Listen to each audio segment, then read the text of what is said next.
Hello students, बच्चे आज का टॉपिक है information problem and markets with asymmetric information. ये असिमेट्रिक इन्फॉर्मेशन क्या होती है, एक एग्जांपल से बताता हूँ। सपोज करो इससे पहले वाली जो थ्योरीज पढ़ी थी ना हमने कंजम्पशन की, उसमें यही कहा गया था कि कंज्यूमर को और प्रोड्यूसर को यानी कि बायर एंड सेलर को परफेक्ट नॉलेज होती है, परफेक्ट नॉलेज और परफेक्ट इन्फॉर्मेशन होती है प्रोडक्ट के बारे में। बट एक्चुअल में मार्केट में ऐसा नहीं होता। कंप्लीट इन्फॉर्मेशन, परफेक्ट इन्फॉर्मेशन नहीं होती, इम्परफेक्ट इन्फॉर्मेशन होती है। और इम्परफेक्ट इन्फॉर्मेशन की एक एग्जांपल है, एक फॉर्म है असिमेट्रिक इन्फॉर्मेशन। असिमेट्रिक इन्फॉर्मेशन क्या है? जब किसी प्रोडक्ट के बायर्स और सेलर को इक्वल सेम इन्फॉर्मेशन ना हो प्रोडक्ट के बारे में, तो उसको असिमेट्रिक इन्फॉर्मेशन कहते हैं। जैसे मान लीजिए यूज्ड कार है, आपने एक पुरानी कार ख़रीदनी है, तो सेलर को तो कार की कंडीशन के बारे में पूरी इन्फॉर्मेशन है, बट बायर को उस कार के बारे में कंप्लीट इन्फॉर्मेशन नहीं है कि उसके प्रोडक्ट की, उसकी कार की क्वालिटी कैसी है, इंजन कैसा है।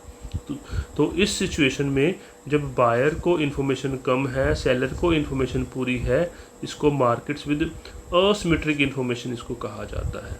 हो सकता है इसकी कुछ कार जो है वो लेमन्स भी हो, लेमन्स मतलब बैड क्वालिटी की भी हो, ठीक है। तो इस सिचुएशन में डिसीजन कैसे लेना होता है, इस असिमेट्रिक इन्फॉर्मेशन वाली मार्केट को कैसे स्टडी करना है, वो इस चैप्टर में हम डिस्कस करेंगे। तो मतलब इकोनॉमिक्स को और ज़्यादा प्रैक्टिकल वर्ल्ड के क्लोज लाने के लिए इस सिचुएशन को, इस अजम्पशन को लेके चलना ज़रूरी है, और उस अजम्पशन को भूलना ज़रूरी है जिसमें हम अज्यूम करते थे कि इन्फॉर्मेशन परफेक्ट है, कंप्लीट इन्फॉर्मेशन है, ठीक है। एक्चुअल में ये इन्फॉर्मेशन कंप्लीट ना होकर इम्परफेक्ट यानी कि असिमेट्रिक इन्फॉर्मेशन होती है। तो जैसे मैंने पहले कहा, इकोनॉमिक्स को रियल वर्ल्ड के और पास लाने के लिए हमें ये इन्फॉर्मेशन प्रॉब्लम को साथ में जोड़ना, यानी कि असिमेट्रिक मार्केट्स को जोड़ना ज़रूरी होता है। तो अब इस सिचुएशन में वो डिसीज़न कैसे लेगा, और ये इन्फॉर्मेशन में डिसीज़न लेने के लिए उन्होंने कहा है कि जो, जैसे मान लीजिए एक एम्प्लॉयर है, अब एम्प्लॉयर को लेबर के बारे में कंप्लीट इन्फॉर्मेशन नहीं होती कि वो लेबर की एफिशिएंसी कैसी है। इंटरव्यू के दौरान जब उसने लेबर एम्प्लॉय करने हैं, तो लेबर को तो अपनी प्रोडक्टिविटी और एफिशिएंसी का पता है, बट एम्प्लॉयर को तब तक नहीं पता चलेगा जब तक वो उसको काम पे लगा नहीं लेता और 2-3 महीने काम नहीं करवाता। तो स्टिग्लेट्स के अकॉर्डिंगली इस सिचुएशन में जो उसकी कॉलेज डिग्री होगी ना, उसके एजुकेशन लेवल से भी उसकी प्रोडक्टिविटी के बारे में पता लगाया जा सकता है। तो वो एक इन्फॉर्मेशन होती है, ज़्यादा इन्फॉर्मेशन लेने के लिए एक मेथड होता है। क्लियर? इसी तरह से उसके अकॉर्डिंगली प्राइस सिस्टम भी इन्फॉर्मेशन लेने का एक मेथड है किसी कमोडिटी की अवेलेबिलिटी के बारे में।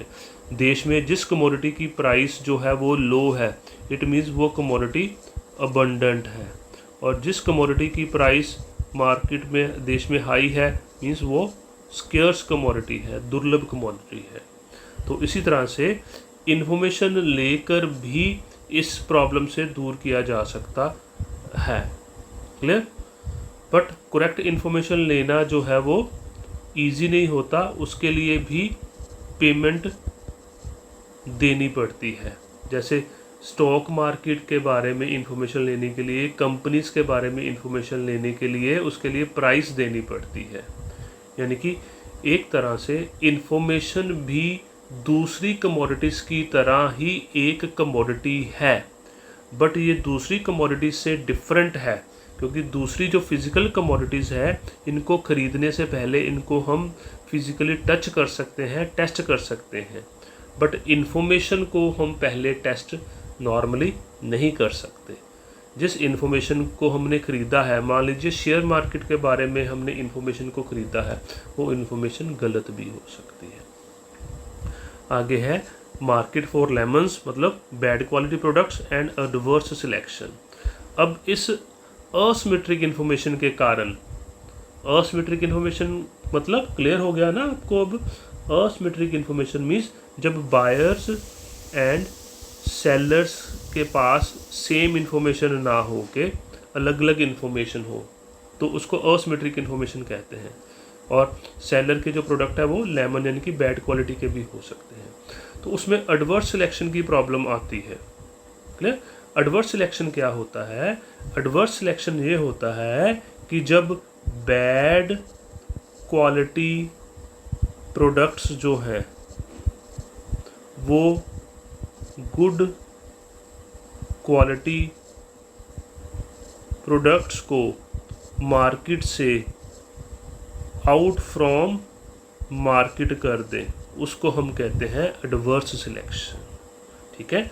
जब bad quality products good quality products को आउट फ्रॉम मार्केट से बाहर कर दें, उसको कहते हैं प्रॉब्लम ऑफ एडवर्स सिलेक्शन।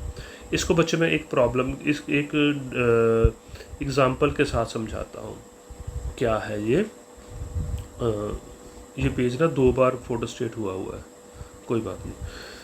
अब मान लीजिए आपने ना एक कार खरीदनी है, पुरानी ओल्ड कार परचेज करनी है, ध्यान से इसको भी समझना है। और आप खरीदना चाहते हो, मान लीजिए कार जो खरीदना चाहते हैं वो है मारुति की डिज़ायर कार खरीदना चाहते हो, और 2020 मॉडल खरीदना चाहते हो। तो 2020 मॉडल की आप मार्केट में प्राइस पता करोगे ना, एवरेज प्राइस मान लीजिए मैं कर रहा हूँ सपोज 3 लाख है। आप किसी से पूछते हो कि 2020 मॉडल की डिज़ायर खरीदनी है, तो वो कहेगा कि 3 लाख रुपए के करीब आएगी। करीब का मतलब है वो 3 लाख से थोड़ी सी ज़्यादा भी हो सकती है, 3,10,000 20,000, और 3 लाख से थोड़ी सी कम भी हो सकती है। क्लियर? अब जो पुरानी कार्स डिज़ायर 2020 मॉडल की किसी मतलब मार्केट में आपने 10 कार्स देखी, वो 10 की 10 कार्स की क्वालिटी एक जैसी तो नहीं होगी, है ना? कुछ बैड क्वालिटी की भी होंगी और कुछ गुड क्वालिटी की भी होंगी। ठीक है? और जो गुड क्वालिटी की कार है, मान लीजिए कोई सेलर है, उसने अपनी कार की बहुत संभाल करी हुई है, प्रॉपर सर्विसिंग कराई है, उसका इंजन बहुत अच्छा है, तो वो 3 लाख की बजाय वो अपनी कार बेच रहा है 3.7 लाख, 3,70,000 की बेच रहा है। अब हर प्रोड्यूसर, हर सेलर अपनी क्वालिटी को कहेगा कि मेरी कार की क्वालिटी बहुत अच्छी है, चाहे वो बैड क्वालिटी वाला है चाहे वो गुड क्वालिटी वाला है। क्लियर? अब ऐसी सिचुएशन में जब सारे ही ये कह रहे हैं कि मेरी कार की क्वालिटी अच्छी है, ये वाले भी यही कह रहे हैं और ये वाले भी यही कह रहे हैं, तो बायर के पास तो इन्फॉर्मेशन इनकम्प्लीट है, असिमेट्रिक इन्फॉर्मेशन है। तो बायर 3 लाख की बजाय 3,70,000 देने को तैयार नहीं होगा, क्योंकि उसको नहीं पता कि अच्छी क्वालिटी कार कौन सी है और बुरी क्वालिटी की कार कौन सी है। वो इसको भी यही कहेगी, इस कार वाले को भी यही कहेगा कि मुझे 3 लाख की वो कार दे दो, सभी 3 लाख की बेच रहे हैं, या 3,10,000 की बेच रहा है कोई, या 3,20,000 की बेच रहे हैं ये वाले, तो आप 4.25 लाख की कैसे बेच रहे हो? तो वो उससे इस कार को 3 लाख में या 3,10,000 या 3,20,000 में डिमांड करेगा। बट गुड क्वालिटी कार वाला, जिसने कार पे पैसा खर्च किया हुआ है, कार को संभाल कर रखा हुआ है, उस कार को 3 लाख पे नहीं बेचेगा, और वह क्या करेगा? वो अपनी कार को मार्केट से आउट कर लेगा, बाहर निकाल लेगा, है ना? तो यही हमने बताया था कि बैड क्वालिटी प्रोडक्ट ने गुड क्वालिटी प्रोडक्ट्स को मार्केट से आउट कर दिया, इसको हम कहते हैं एडवर्स सिलेक्शन की प्रॉब्लम। क्लियर? तो ये लेमन्स के कारण, मतलब बैड क्वालिटी प्रोडक्ट के कारण ये प्रॉब्लम आ गई। असिमेट्रिक इन्फॉर्मेशन इसका मेन रीज़न है, क्योंकि बायर को गुड क्वालिटी और अच्छी क्वालिटी की कार में डिफरेंस नज़र नहीं आएगा, उसको पता नहीं चलेगा, क्योंकि असिमेट्रिक इन्फॉर्मेशन है। इसलिए वो महंगी कार को हायर प्राइस पर नहीं खरीदेगा और सेलर भी उसको कम प्राइस पर बेचने के लिए तैयार नहीं होगा, इसलिए वो अपनी कार नहीं बेचेगा। इसको असिमेट्रिक इन्फॉर्मेशन के कारण ये एडवर्स सिलेक्शन की प्रॉब्लम आ गई कि बैड क्वालिटी कार्स ने अच्छी क्वालिटी कार्स को मार्केट से बाहर निकाल दिया। अब ये इंश्योरेंस मार्केट में भी ये प्रॉब्लम आती है और लेबर मार्केट में भी ये प्रॉब्लम आती है। इंश्योरेंस मार्केट में कैसे आती है ये प्रॉब्लम? अब सारे जो पर्सन है ना वो एक जैसे नहीं होते। कुछ हाई रिस्क पर्सन्स होते हैं, कुछ लो रिस्क पर्सन्स होते हैं। मतलब हाई रिस्क वाले कौन है? जो स्मोकिंग करते हैं या ड्रिंक करते हैं, है ना। तो ऐसी सिचुएशन में जो इंश्योरेंस कंपनी ने इंश्योरेंस का प्रीमियम फिक्स करना है ना, वो इन दोनों की एवरेज रिस्क के बेस पर प्रीमियम फिक्स करना है। ठीक है, मान लीजिए उन्होंने कंपनी ने इंश्योरेंस का प्रीमियम फिक्स कर दिया ईयरली 25,000 रुपये एवरेज रिस्क देख के। अब ये 25,000 रुपया इनको तो कम लगेगा हाई रिस्क वाले पर्सन को, बट इनको ये रिस्क प्रीमियम जो है वो ज़्यादा लगेगा, कॉस्टली लगेगा। फिर ये पर्सन्स जो है हाई रिस्क पर्सन जिनको ये कॉस्टली लगेगा वो इंश्योरेंस मार्केट से बाहर है, वो अपनी इंश्योरेंस नहीं करवाएंगे, इससे बाहर आ जाएंगे। ठीक है, तो यही सेम सिचुएशन होगी ना कि बैड क्वालिटी पर्सन्स ने यानी कि हाई रिस्क पर्सन ने लो रिस्क पर्सन को यानी कि गुड क्वालिटी पर्सन्स को मार्केट से आउट कर दिया। This is adverse selection. Similarly labour market में भी ये प्रॉब्लम आती है। कुछ लेबर जो होती है वो जिनकी प्रोडक्टिविटी लो प्रोडक्टिविटी होती है, कुछ लेबर की प्रोडक्टिविटी हाई प्रोडक्टिविटी होती है, बट एम्प्लॉयर को इन्फॉर्मेशन नहीं है जब तक वो एम्प्लॉयर नहीं करता कि अच्छी प्रोडक्टिव वाला कौन है और लो प्रोडक्टिव वाला कौन है। उसने तो वेजेस फिक्स कर दी, मान लीजिए 500 रुपये फिक्स कर दी। अब 500 रुपये वेज जो फिक्स करी है इनको तो वो ठीक लगेगी, बट इनको वो वेजेस कम लगेंगी, तो इसलिए वो 500 रुपये पर अपने आप को सर्विसेज नहीं बेचेंगे, 500 रुपये पर काम नहीं करेंगे, वो आउट ऑफ मार्केट हो जाएंगे।